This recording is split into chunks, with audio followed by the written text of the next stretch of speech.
Daruvar Yatra Ki Jai. Nice to be here again. When was the last time I was here? 2 years? 1 year. 1 year? 2 years. It's been too long. 2 years ago. The time is flying. Tempus fugit. Yeah.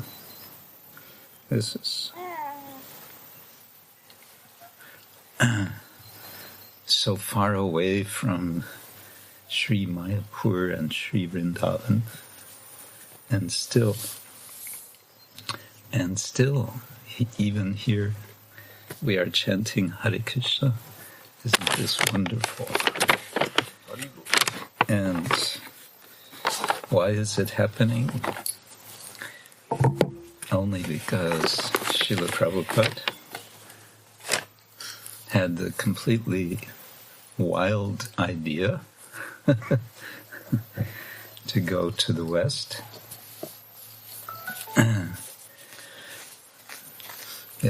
Yesterday we had Ratha Yatra in Rijeka.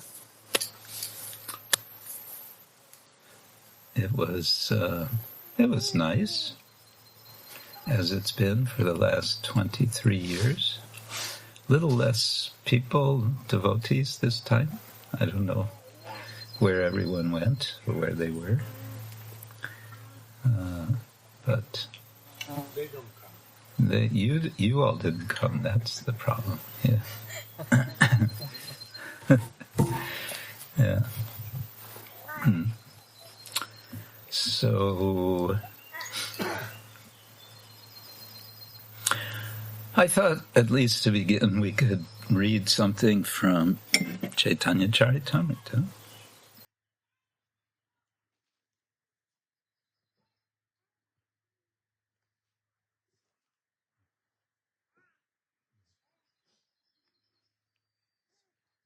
I've been writing about Chaitanya Charitamrita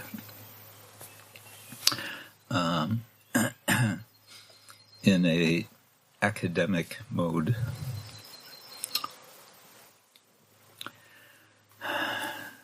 Actually, it's part of some quite good news, I would say. A couple of devotee scholars got the idea in Oxford, let's produce a scholarly handbook of Gaudiya Vaishnava studies. We'll get different scholars, specialists on different aspects of Gaudiya Vaishnava tradition, philosophy, theology, history, sociology, poetry, everything related. And we'll get them to write a chapter. And they made a book proposal to Oxford University Press. Oxford University Press is probably the most prestigious academic publisher. Here comes the garland. Here it comes. Sorry, this is a part of the ceremony. I know. Process. I know. Jai. Thank you. Haribo. Garden flower. It's the best part of the process. So at first, Oxford University Press said, Gaudiya Vaishnavism, who ever heard of it? It's too specialized, it's too narrow. But our scholars were persistent.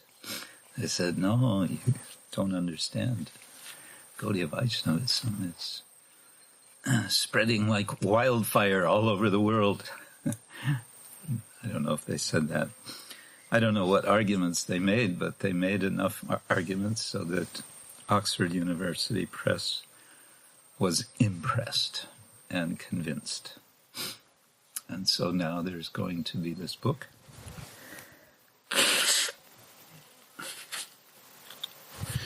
Which will be very significant. It's going to really put, as we say in English, it's going to put Gaudiya Vaishnavism on the academic map.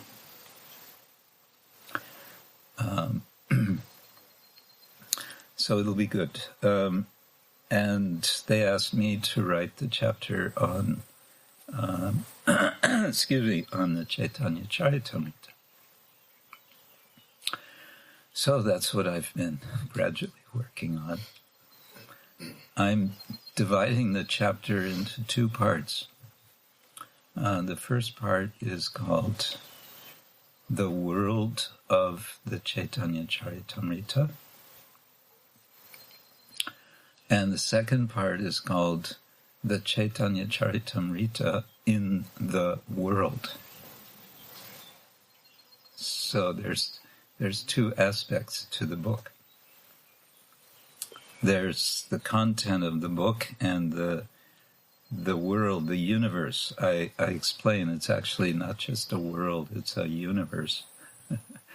When you enter into the Chaitanya Charitamrita, you're entering into what one scholar called the universe of feelings. Devotional feelings. So I'm taking that approach and explaining. Actually, I've kind of focused, oddly in a way, on chapter 3 in the Antya-lila, in which Chaitanya Mahaprabhu asks Haridas Thakur, how are the Muslims going to be saved? He doesn't say Muslim, he says Yavanas. Yavana is a word which means Greek. And then it came to mean Turkish. And then it came to mean anyone who is an outsider from India. They're all Yavanas or Mlecha. That's us. Mlecha means one who can't speak properly, one who babbles, one who can't speak Sanskrit. That's us. Is a Mlecha. Mlecha. So Lord Chaitanya asks Haridas Thakur, how can these Yavanas be saved? Now, think for a moment, who was Haridas Thakur? What was his background? Lord Brahma. Oh, you're going further back. Muslim. He was a Muslim. He was Muslim, yeah. So Mahaprabhu was asking him, this question, and Haridas, I guess he knew some, being from a Muslim background, he knew some Arabic language. And so what is his answer? He says, sometimes as a kind of exclamation of disgust, they will say, Haram, which apparently in Arabic means disgusting or forbidden, something like that. So Haridas is saying they're pronouncing Rama. I don't know if they're actually saying Rama or if they're saying Ram. Haram. Haram usually. Haram. Do they say in like Bosnia also? Yeah? Yeah. And they say that, haram. Usually, yeah. To je haram. Yeah. Haram, forbidden. Znaju reći. Yeah. Don't touch. Don't touch, haram. Yeah. So Haridas Thakur says, right on, keep going. he says they're going to be, they are delivered in that way. And then he says, then Lord Chaitanya asks, what about everyone else? What about all living entities? And Haridas says, no worries. He says two things. One, by the loud chanting of Hare Krishna, every living entity who hears is delivered. And he also says, and you have already delivered them. You, Lord Chaitanya, have already delivered all living entities in the world. Yeah. Anyway, I focus on this to highlight, the centrality of the chanting of the names of the Lord as the core of this universe of feelings, the place where the universe of feelings unfolds. And I explain about Lord Chaitanya's two purposes. He has an external purpose, he has an internal purpose. I talk about also his discussion with Ramananda Rai and how that is a doxography. There's a fancy word for you. You know what a doxography is? You know what doxa means, maybe. Watch? Watch? Doxa. Doxa. You know, some brand, Doxa watches. Doxa is called. Oh, that's no. Never heard.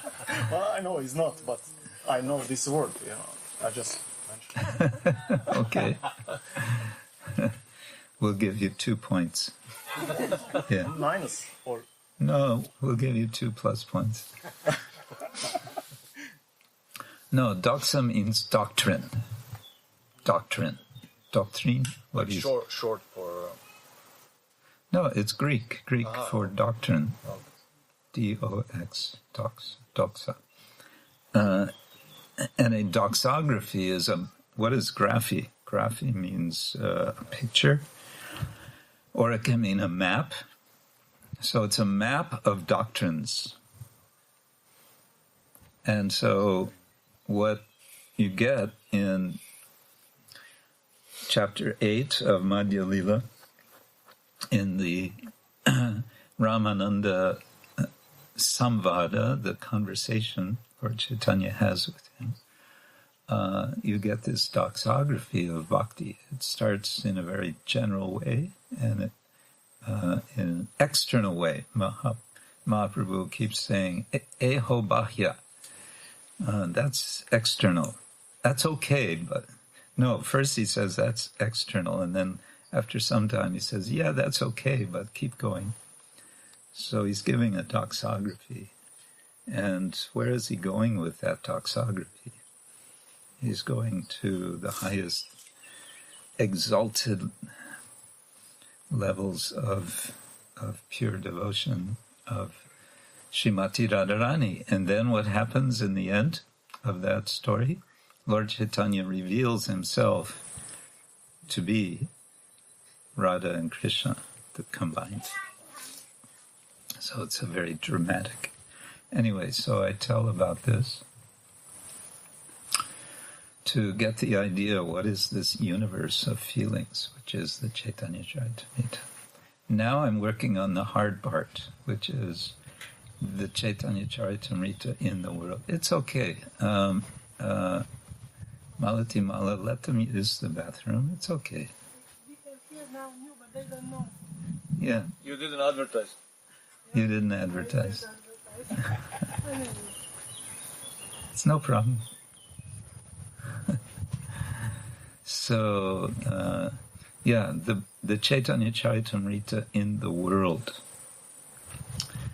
And this is about how the Chaitanya Charitamrita has, the technical term is reception history, how a book has been received, how people read it, what they do with it, how they respond to it. And so, and that over time. And of course, for us, the interesting thing is that Srila Prabhupada translated it into English, and then from English it's been translated into so many languages, and now it's all over the world. Would Krishnadas Kaviraj have anticipated this? It's an interesting question. Jaya Jaya Shri Chaitanya Jaya Nityananda Jaya Shri Chaitanya Jaya Nityananda Jaya Dvaita Chandra Jaya Gaura Bhakta Vrinda Jaya Dvaita Chandra Jaya Gaura Bhakta Vrinda Jaya Jaya Shri Chaitanya Jaya Nityananda Jaya Jaya Shri Chaitanya Jaya Nityananda Jaya Dvaita Chandra Jaya Gaura Bhakta Vrinda Jaya Dvaita Chandra Jaya Gaura Bhakta Vrinda Jaya Jaya Shri Chaitanya Jaya Nityananda Jaya Jaya Shri Chaitanya Jaya Nityananda Jaya Dvaita Chandra Jaya Gaura Bhakta Vrinda. Jaya Dvaita Chandra Jaya Gaura Bhakta Vrinda. I'm reading from Sri Chaitanya Charitamrita Madhya Lila, chapter 12, the cleansing of the Gundicha Mandir. Yesterday we had Ratha Yatra in Rijeka, and I think it's nice to remember where it all started. And this chapter is describing how preparations are made before the Ratha Yatra in the form of cleansing of the this temple, which is called Gundicha. And one explanation I've heard of the name Gundicha is it's Orient language for auntie, as in uncles and aunts, auntie. It's the temple of the aunt of Lord Jagannath. That's one explanation. And he goes there because what does the auntie do? She feeds her nephews and nieces. Feeds them. So Lord Jagannath, in Nilachala is his temple. You wouldn't know it that it's a mountain, but it's a mountain, a blue mountain. He gets fed a lot, right? 56 preparations, Chapan Boga. But apparently, I don't know, I haven't heard detail, but apparently he gets fed even more in Gundicha Mandir when he goes there for a week.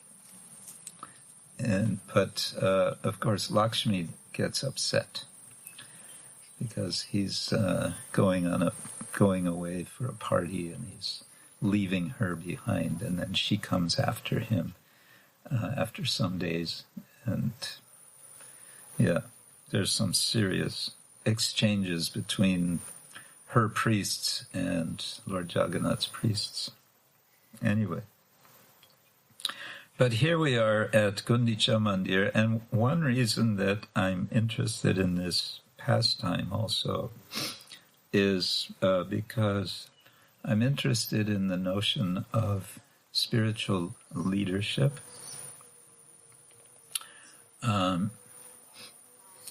We're all leaders. We're all followers, and we're all leaders. Good leaders are good followers. Good followers are good leaders. And we can ask ourselves how to become better leaders.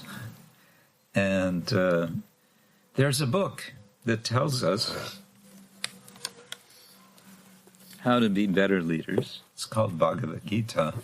But there's another book which helps us to read the Bhagavad Gita as a book about leadership. And this is a very nicely done book by a devotee. His name You may know him from his, he's more famous amongst devotees as a Kirtaniya, Sri Prahlad Prabhu. From Australia. He's you wouldn't know it, but he's a scholar as well. And he has a doctorate degree in business, and he was teaching for some time at, he was a reader in human resource management and organizational behavior at Brunel Business School, Brunel University of London. He's not there anymore, he's in New York, but I don't know what he's doing now. He wrote this book called Leadership Lessons from the Bhagavad Gita. And basically he gives the entire Bhagavad Gita, his own translation, and comments on sections or a few verses at a time with a focus on leadership. And then in a very quite systematic way, he summarizes all this at the end of the book.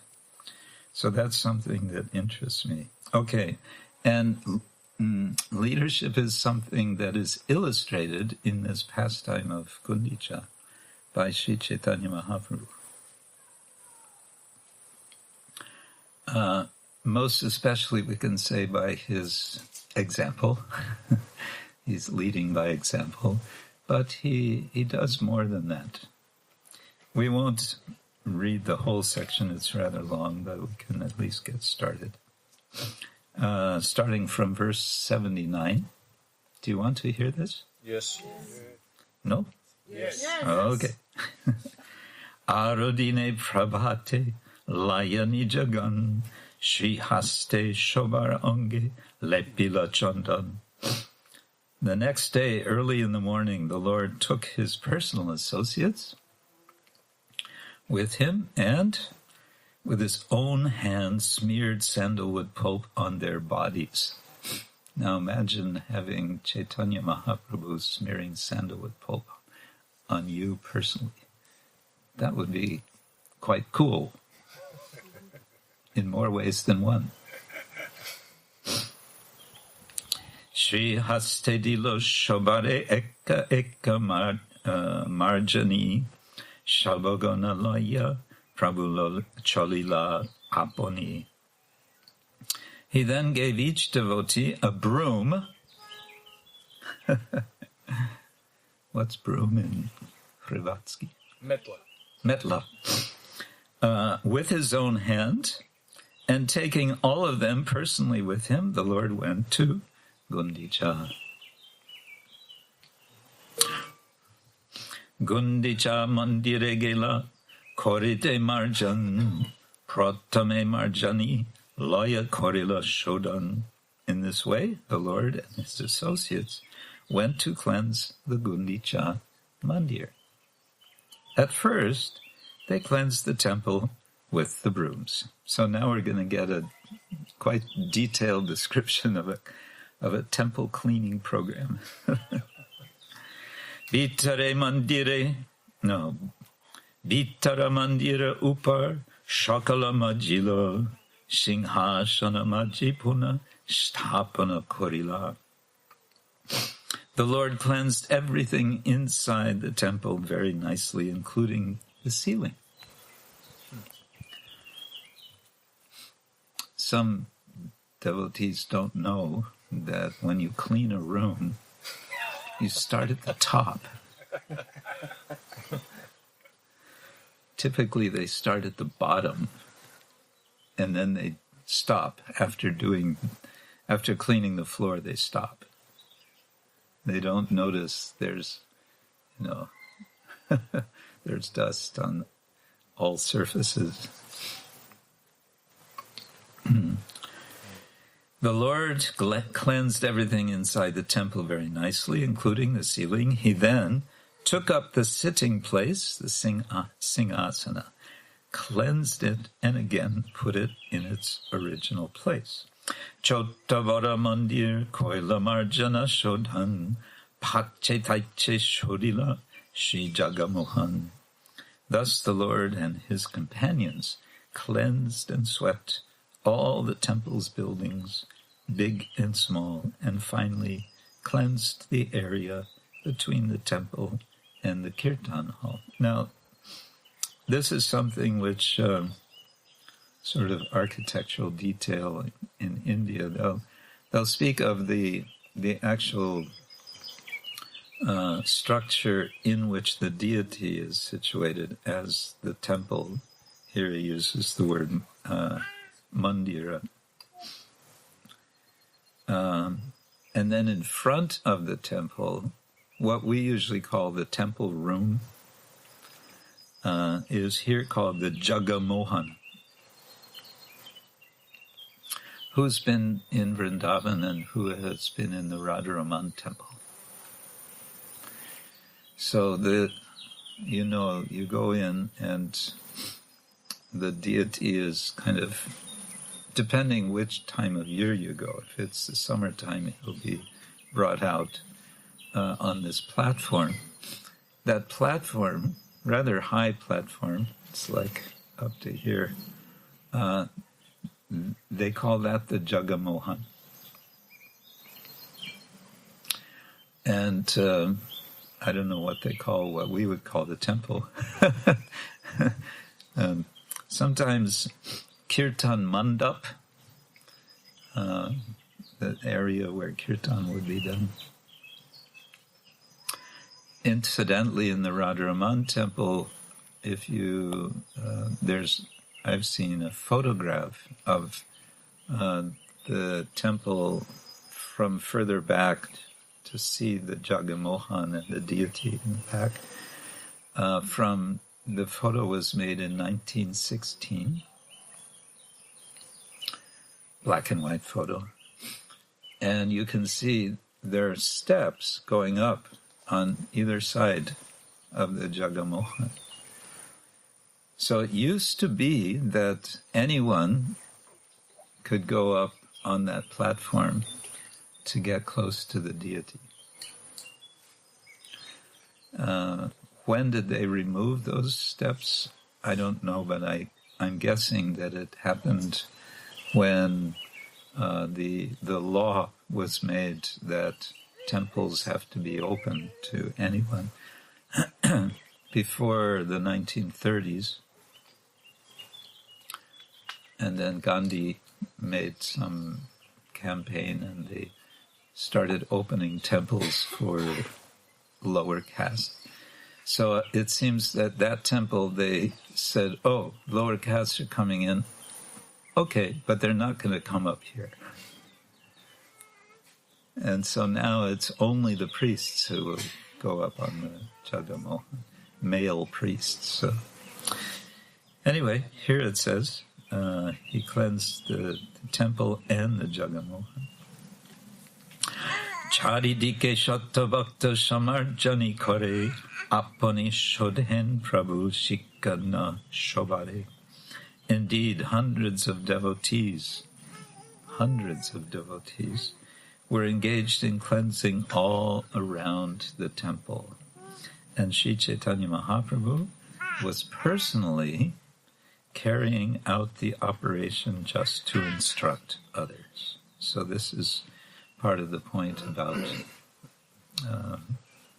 leading by teaching. Apani means himself. Shoden Prabhu Shiksha, Shikana, Shikaina,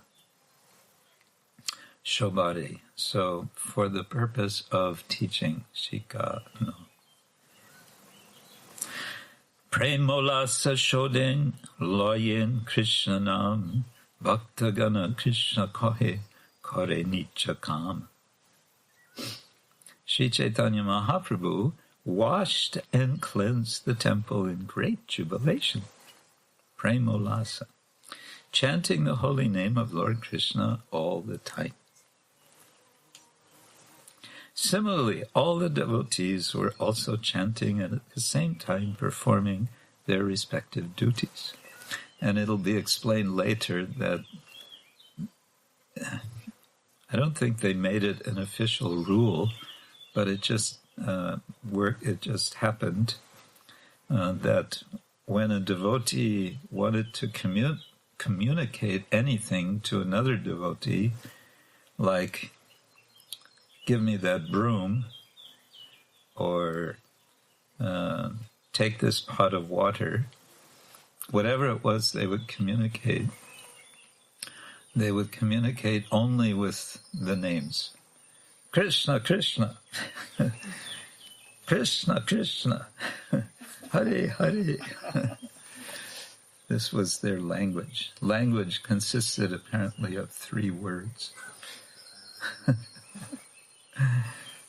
But that was enough, because everyone had the same purpose, and everyone understood what the purpose was.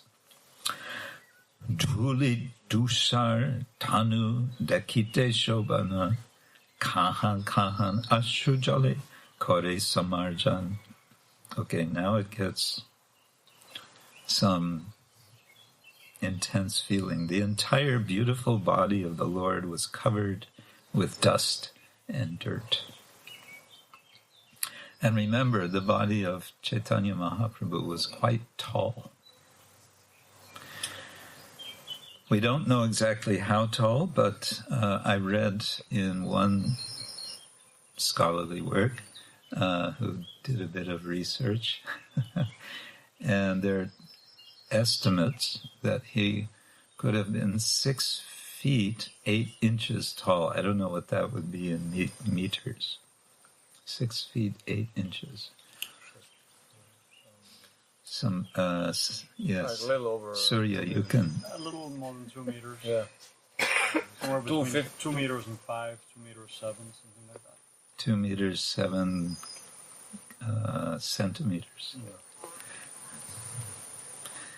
Yeah. So 2 meters 7, but the estimate was between 6, 8, and 7 feet. Yeah. He would have, if he was a basketball player, he would be one of the tallest in the NBA. Everybody else would be just running around below, and he would just take the ball and go like this, right? Yeah. Now that's an interesting idea, Lord Chaitanya playing basketball. The entire beautiful body of the Lord was covered with dust and dirt. In this way, it became transcendently beautiful. What does this remind you of? Anything in Krishna Lila?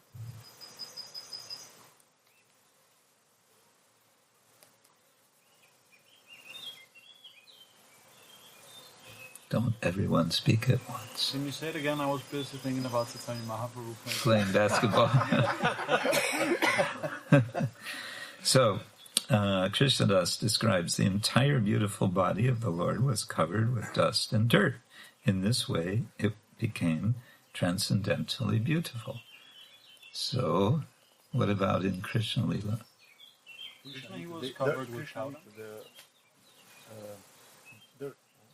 Krishna was covered with dirt? No, yeah, and as a boy, like when he was like playing around, he was sometimes completely covered in cow dung. Yeah. Cow dung, mud, right? But when he would come back from the forest with the cowherd boys and the cows, also dust, right? Covered in dust, yes. And then in the golden light of the afternoon, Krishna's body covered with dust was especially attractive. At times, when cleansing the temple, the Lord shed tears, and in some places he even cleansed with those tears. No need of soap. No need of soap. Or water. Or water. But it would have been salty water. Okay. Bhoga mandira shodana kori shodila prangano shakala ava sakrame korila shodana. After this, the place where the deity's food was kept the Bhoga Mandir was cleansed, then the yard was cleansed, then all the residential quarters, one after the other. Okay. And then more details. Lord Chaitanya, I'll move more quickly. He collected straw, dust, and grains of sand in one place. He gathered it all in his cloth and threw it outside. Now, you may wonder, wait, why? I mean, don't the priests clean the temple every day? Why, what is the need? And why would there be so much dirt? And they're going to clean twice, or is it 3 times? Why? Apparently this temple is not used except for this 1 week when Lord Jagannath comes. And the rest of the year it's just, I may be corrected, but this is what I understand. It's just closed up for the rest of the year. So during that time, dust accumulates and whatever. Okay, here we go. E matta vakta gana kori nijavase trinaduli bahire pelai parama harishe. Following the example of Sri Chaitanya Mahaprabhu, all the devotees in great jubilation began to gather straw and dust with their own cloths and throw them outside the temple. So there's 2 things. There's Lord Chaitanya's example. And in his example, he's not just doing it as a job. He's doing it ecstatically, because why would there be tears unless he's feeling ecstatic? Unless he was very sad, but why would he be sad? No, he's joyful. Why would he be so joyful? Any ideas why he would be so happy while cleansing the temple? He's doing devotional service. Okay, he's doing devotional service, yes. What else? He'll see Lord Jagannath. He'll see Lord Jagannath very soon. Okay. Anything else?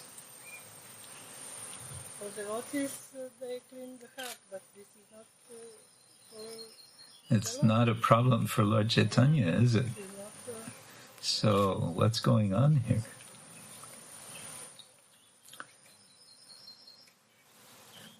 How about he's anticipating the Lord coming to Gundicha Mandir?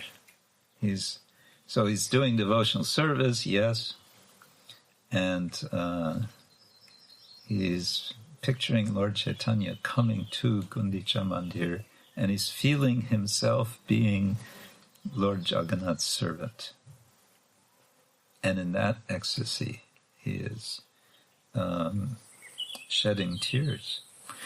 Now, and the second thing is that devotees are following his example, and so they're cleaning. And what's their mood?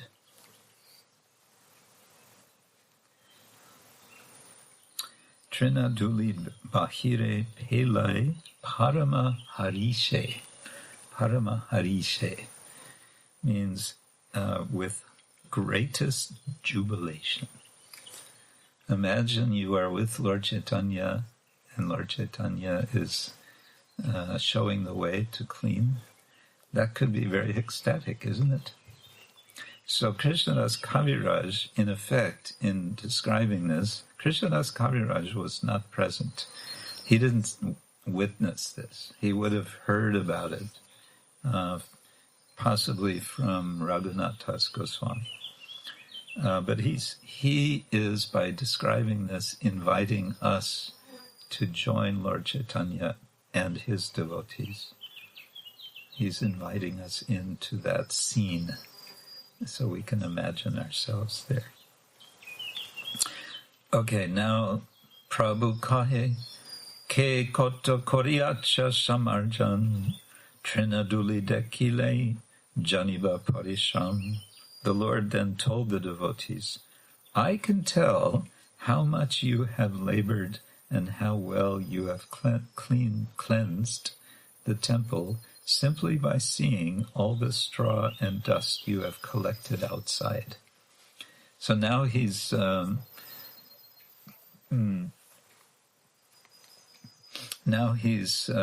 evaluating their service. He's judging their service. He's saying, I see you haven't been working very hard. And there's only a small pile of of dirt like that. Even though all the devotees collected dirt in one pile, the dirt collected by Sri Chaitanya Mahaprabhu was much greater.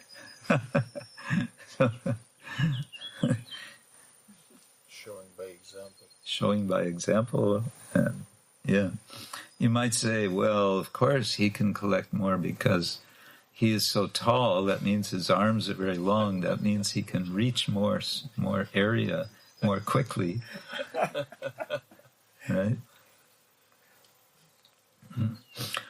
Also further going down. What's that? He also has to bend down. Bend down more. Well, yes, but the paintings show him on his knees, right? Scrubbing. At least one painting shows like that. Yeah. E matta abhyantar korila marjan puna shobakare dila korea bonton. Bonton. After the inside of the temple was cleansed, the Lord again divided up areas for the devotees to cleanse. So he's also managing in a practical way. He's saying, okay, you over on that's your area to clean, that's your area, that's your area. So it's not all, just sort of, it's all ecstatic. It's not a free-for-all. We see that. Where else do we see that? This is chapter 12. Chapter 13 describes the actual procession of the Ratha Yatra. And in the procession it's described Lord Chaitanya with his associates making kirtan. And that is also described in quite some detail. There are 7 groups of devotees, and Lord Chaitanya is organizing each group. Who is playing kartals, who is singing, who is dancing. So there's some management going on there. Yeah.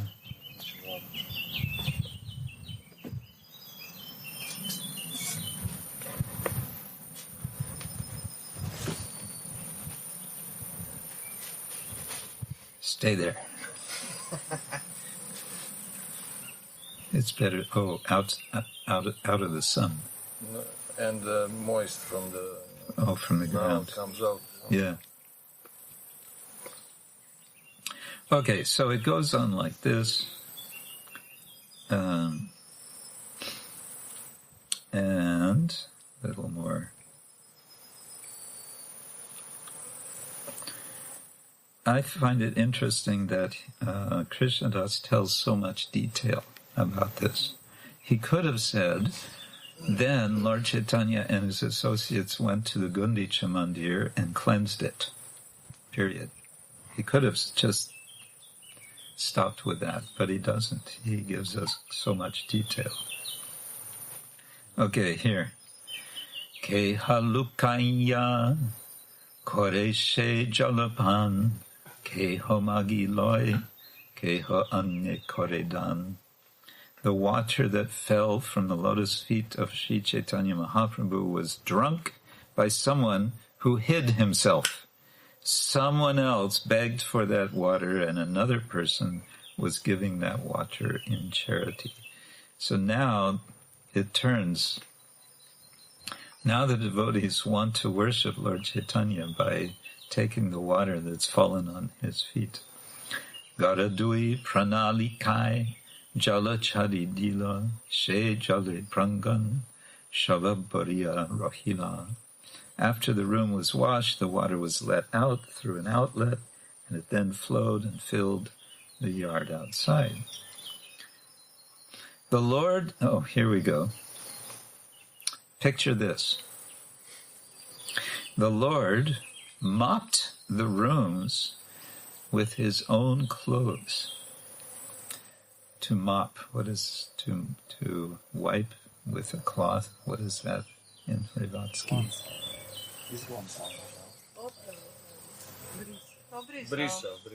Briso. So Lord Chaitanya was taking his own cloth, his upper cloth, and he was wiping with the water. The Lord mopped the rooms with his own clothes, and he polished the throne with them also. Shattagatta jale hoila mandira marjana, mandira shodhya koila jenonicha. In this way, all the rooms were cleansed with 100 water pots. After the rooms had been cleansed, the minds of the devotees were as clean as the rooms. So this gets to the deeper point, the cleansing of the mind. By the process of cleaning the temple, their minds were clean. And how did they know how to clean the temple? Lord Chaitanya showed them. Yeah. He also, there's some competition in the cleaning. Who has the biggest pile of dirt? And so on. There's a long purport by Bhaktisiddhanta Thakur here somewhere. I don't know if I can find it. He's emphasizing this point that it's about cleansing. There's external cleansing and then there's internal cleansing. And he's explaining that they clean twice. So the first time is an external cleansing, the second time is internal. So the lesson for us, of course, is don't think the cleaning is done just by some external cleaning. I was happily surprised to read just this morning, just today, that Srila Bhaktisiddhanta Thakur, with his devotees, would go every year and clean the Gundicha Mandir. So they were following Lord Chaitanya. So this will be something that maybe I will write in this part of this chapter that I'm writing. So the Chaitanya Charitamrita in the world means that it's inspiring, the book is inspiring people to do something. In this case, Bhaktisiddhanta Thakur is inspired by reading.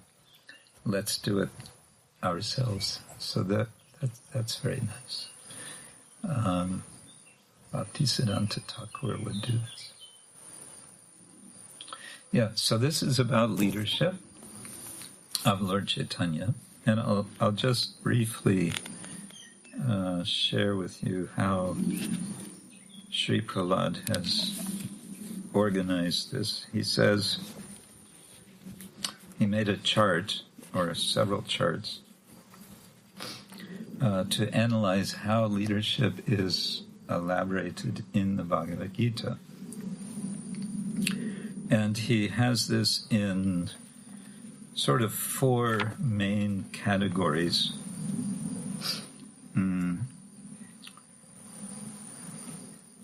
He refers to this as the linked leadership model. Linked, of course, the word yoga means to link.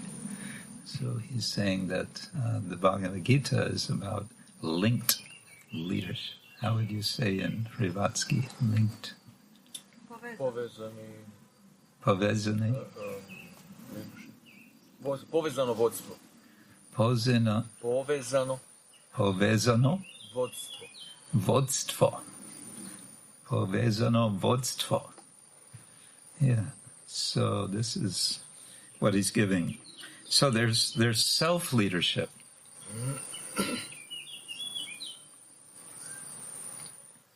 Self-leadership begins with understanding who we are. And that's, of course, what Krishna is teaching in the beginning of chapter 2. Self-leadership is about being service-oriented. Krishna speaks about this in, beginning in chapter 3 with the notion of yajna. Self-leadership means being virtuous. Virtuous. What is virtuous in Croatian? Croatians aren't virtuous. Yeah, maybe. They don't have a word for it. Kako? Honesty, chastity, pošten, Chastity, pure. That's pure. Yeah, chastity is like it's like chastity. Samo vrlina. Vrline, yeah, vrline, yes. Vriline Vrline. Vrlina is goodness. Vrline is this. is this virtue. Virtue, yeah. Virtuous. Yeah. Virtue. Okay. Thank you. In Sanskrit, the word guna can mean virtue. It can mean quality. Literal mean is like a rope, but it comes to mean quality, but it can also mean virtue. So Krishna has unlimited gunas, unlimited good qualities. Virtuous. Self-leadership means being authentic. How would you say authentic? Autentičan. Oh, okay. That's easy. That's easy. Autentichan. Ali ima još bolje, jel? Da, to je autentično. Ne, ima bolje. Vjerodostojan, da. Vira. Vjerodostojan. Vjerodoste. Yeah, the one who is... Okay, and finally, self-leadership means being mentally disciplined. Mentalno discipliniran. Mentalno disciplinira. Discipliniran. Discipliniran. Okay. Sounds serious. It is. Be careful. Be careful. Okay, so this is all different aspects of self-leadership, and this is all, he gives references, verse numbers for each of these, he elaborates. So this is one side of leadership, self-leadership. It starts with ourselves. And then the counterpart of that, the part which goes with that, because otherwise we wouldn't really speak of leadership, is servant leadership. There's a serious problem in the world today that leaders do not understand that their position is to be servant. They think that they are master. And what is the result? They get us all in trouble. Being servant leader, what are some components of servant leadership? Would you like to know? Yes. So this is all, of course, elaborated in the Bhagavad Gita, but first is the principle of equality, understanding. Vidya vinaya sampanne brahmane gavihastini shunichaiva svapakecha pandita samadarshana. The Pandit sees all beings equally, not just human beings, but all beings. Now, here he's speaking in a kind of context of business leadership, personality profile, so getting to know these others that one is serving. recognizing others' strengths. So if you want to guide others, recognize what they can do well, right? Kind of makes sense.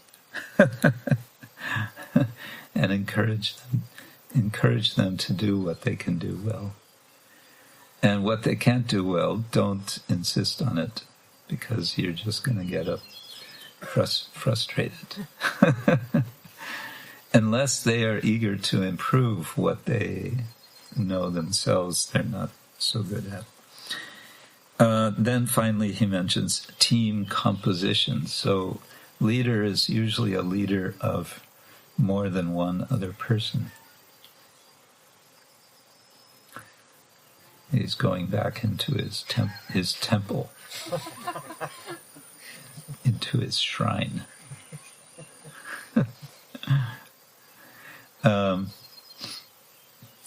So team composition means getting the right people to do what needs to be done. So that's also discussed in the Bhagavad Gita. Just briefly, the last two, these are two things: self-leadership, servant leadership. Then there's two other areas. One is higher purpose, and the other is holistic systems. Higher purpose, he discusses divine grace, loving service, and this one sounds a little mundane, stakeholder orientation. What's a stakeholder? Privatsky, stakeholder? Sounds funny. Stakeholder. Stakeholder. A stakeholder is someone who has interest in what's happening. So in a business... Huh? I mean English, stakeholder. Like, doesn't make any sense. Maybe he he holds some meat. It's just, No, not that kind of steak. It's spelled differently. but sounds same in English. I know. Spelled differently but pronounced the same. Yeah, that's one of the problems with English. Many problems. Yeah. One of many problems with English. If you think that's a problem with English, look at Chinese Mandarin. Oh my God. No, a stakeholder is just a person who has interest in what's going on. So in any business, there's the workers. Is it not the one that has the most responsibility? No. Stakeholders, so for example, a business. So those who are investing in the business, they're giving some money because they hope to get some money back. They Profit. own a certain percentage of. Yeah, they own some. They own a stake. Okay. They have a stake in this business. They have a portion. In Danish we say aksha. Aksha. Yeah, aktia. Anyway. Yeah.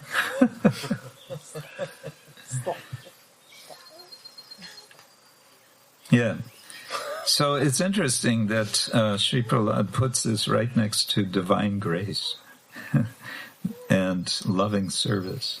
The higher purpose of what one is doing is for those persons who are interested in a good result of what is being done. Okay, that's a little abstract, but finally there's what he calls holistic systems. And this is, he says, the practical side. There's the philosophical side is about higher purpose, and the practical side is about holistic systems. And this has to do, number one, with sustainability. So if we want to make anything continue for a long period of time. We want it to be sustainable. We want Srila Prabhupada's mission to be sustainable, for example. We want our families to be sustainable. We want whatever activities we do to be sustainable. There's also a practical aspect of culture. Now, this word culture is a very difficult word, but we can say it means collectively what people expect of each other and how we communicate with each other. What sort of conventions we have, what we commonly expect in our groups. It's recognition of change. There's always change. We plan, we do so many things, and then what happens? The weather changes, and we were gonna mow the lawn, but then it rains, and so on. That's a very mild example. Innovation. There's a book by one devotee in Finland, Brigupada Prabhu, who did his doctoral dissertation on he researched about gurus in Vaishnava tradition, Gaudiya Vaishnava tradition. He interviewed many gurus, not only ISKCON, also Gaudiya Mat, not only Gaudiya Mat, but also from the Goswamis' families and so on. And then he wrote, he analyzed, and he saw that gurus have several different functions. And one of the functions is to preserve tradition. But another function is to innovate. In order for a tradition to stay alive, there's need for innovation. Innovatia? No. Mm-hmm. Yes. Yeah? Oh. There you go. Just see my capacity, my brilliant knowledge of Jezik Hrivatsky. Not bad. I know more words than Kanayan does. He's still working on his first. He's still working on it. No, he just says agu. Agu? Agu. Uh-huh. Do we know what he means by that? I think it's happy. Oh. That covers everything. Everything. It's an all-purpose It's word. like you mentioned Krishna. Right. Like in Krishna. Gundicha Lila. Oh. Agu. Oh, I see.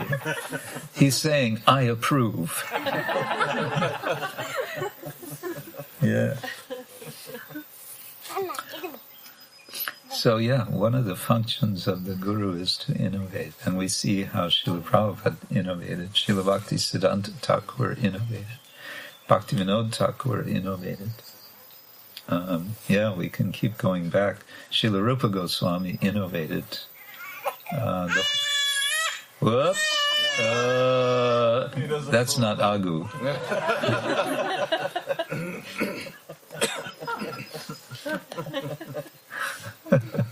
That's the opposite. Okay, and the last sort of principle within this general principle of holistic systems is strategy. Strategy. What is strategy? Strategy? Yeah. Strategia. Okay. 95%. I was close. So strategy, we all need a strategy for ourselves as being self-leaders, being other leaders, getting something done for others, And making it all sustainable, we need a strategy. We need a plan. We need a plan for ourselves individually, and if we're going to lead others, make a plan for them. Help them make a plan. Make plan together. How to expand the universe of feeling in Daruvar, for example. Yeah. What's the population of Daruvar? 8,000 about. 8,000? No. 8 or 18? 8. Only 8. Okay. 10 10,000. with the Czechs. With the Czechs? Yeah. There A are lot many of Czech people. Like 25%, I think. Oh, So I didn't have the Czechs. So. you're discriminating. Villages in Yavana. Oh, I see. They're the outcasts. Well, you can teach them haram.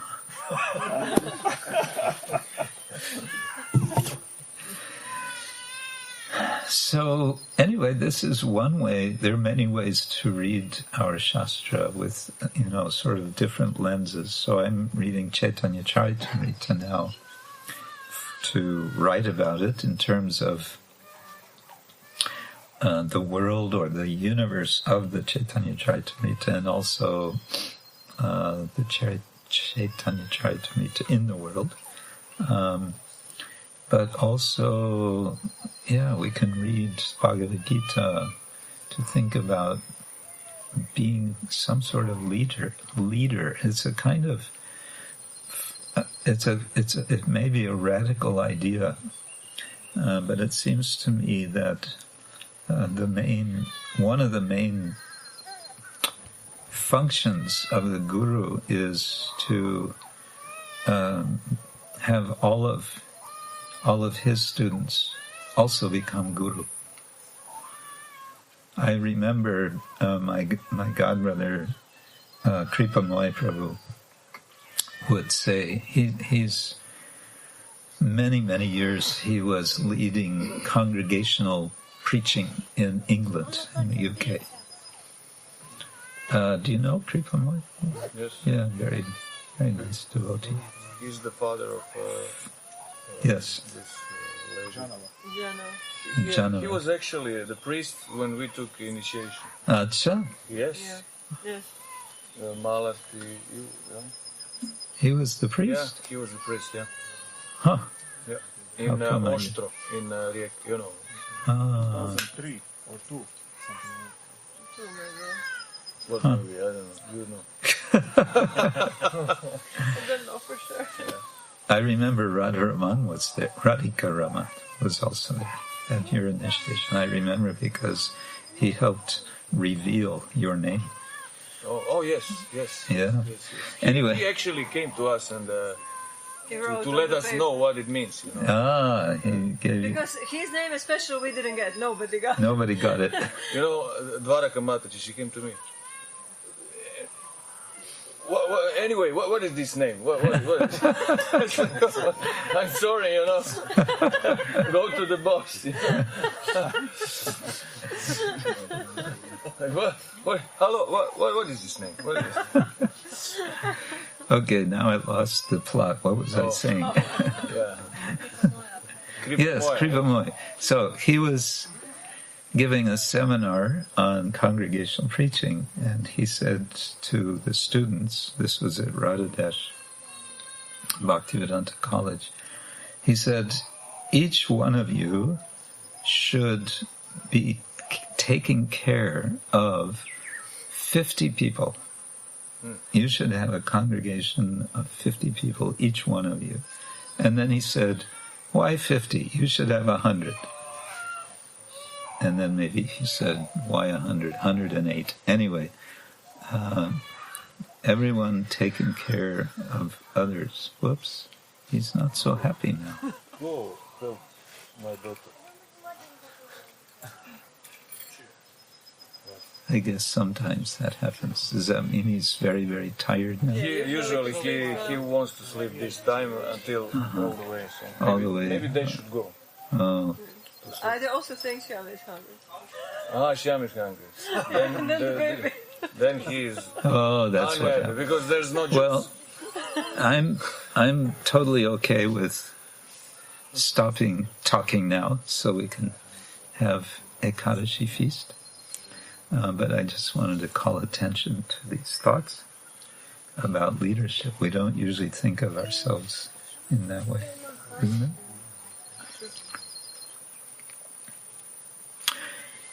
Yeah, Shri Chaitanya Charitamrita ki jai. Shri Chaitanya Mahaprabhu ki jai. Gundicha Mandir ki jai. Grantara Srimad Bhagavad Gita ki jai. Daruvar Yatra ki jai. Gaur Premanande. Srila Prabhupada ki jai. Hare Krishna. Krishna